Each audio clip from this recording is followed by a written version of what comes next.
Alright, so checking out the new Gen 3 Perry Parts bump stops. Here's my factory bump stop on 93 LandCruiser 80 series. Even at full tuck, I'm nowhere near getting to the factory bump stop, so it definitely needs to be extended, which the Perry Parts is going to do, and it bolts right up. You just unbolt these, and then you got these pieces here, which are actually extendable, which is really cool. So you have your base unit, nice tight screwed in, nice base. That'll screw in right here, and then I can adjust the bump stop height if, say, this isn't enough.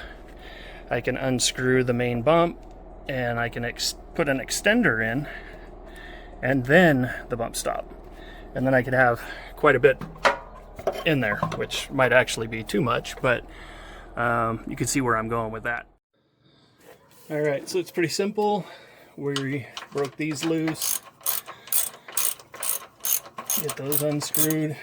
Those actually weren't rusted on, but you East Coast guys or anywhere that gets a lot of rain, I'd probably hit it with some PB blaster or better yet liquid wrench, something like that.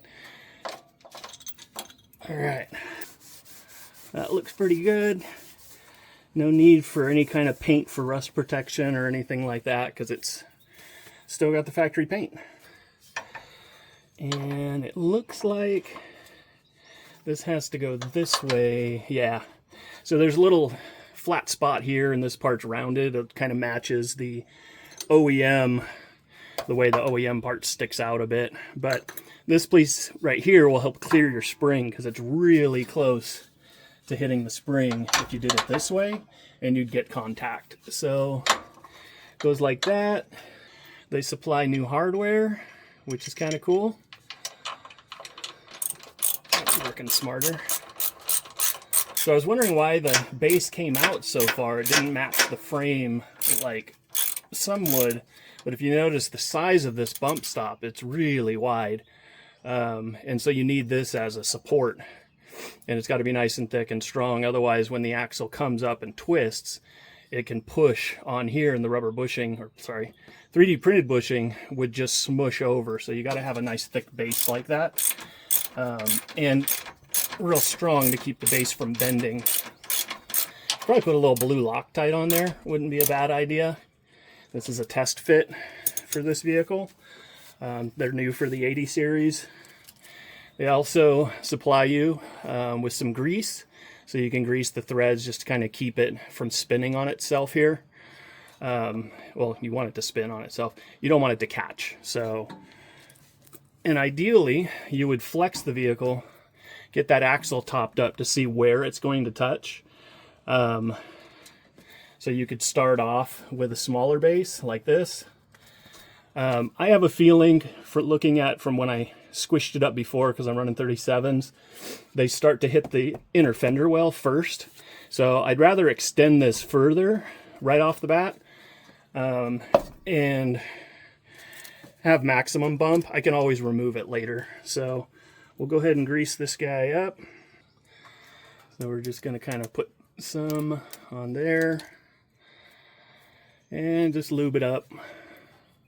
I get a lot of practice at this at Dissent. I do a lot of lubing there. And then we're just going to spin this guy on. Sorry, my hand's in the way, but it's the only way I can get grip on it. And in theory, you could keep extending them with these extensions if needed. So I don't imagine I would need that on this vehicle. But say you had a 6-inch lift or something like that, and you don't have a whole lot of flex, then having the extra extensions would be handy. So now we're gonna lube up the other side. And when you get your package, this piece right here is screwed onto here, and the bolts and the grease packet are inside the bump stop here. So you'll hear it rattling around. Just unscrew it, and gives you access to the bolts and the grease. The great thing about these too is that they're affordable due to the 3D printing process, and the way Patrick at Perry Parts has his equipment set up makes it affordable compared to other bump stops.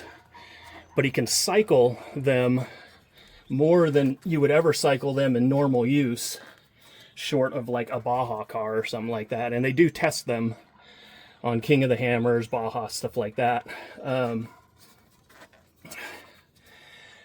For cycle time and before they would wear out. And this new design with kind of an accordion style here, it gives even more flex. And they're printed based on the vehicle, specific weight, those kinds of things. But as you can see now, I'm really going to hit that bump stop or engage it well before I bottom out, which would have been great for snow wheeling because I tend to bottom out a lot. But there you go. That's the bump stop. Let's get it another angle. Tons of sun. So you can see here, I've probably got about 5 inches or so there. That might actually be a little too long because I know this axle moves up a lot more, but I wanted to show you how the extensions work, and it's as easy as just unscrewing it and putting the other piece on. All right, driver's side installed. Just spin these bad boys on, greased them all up, and they're ready for action.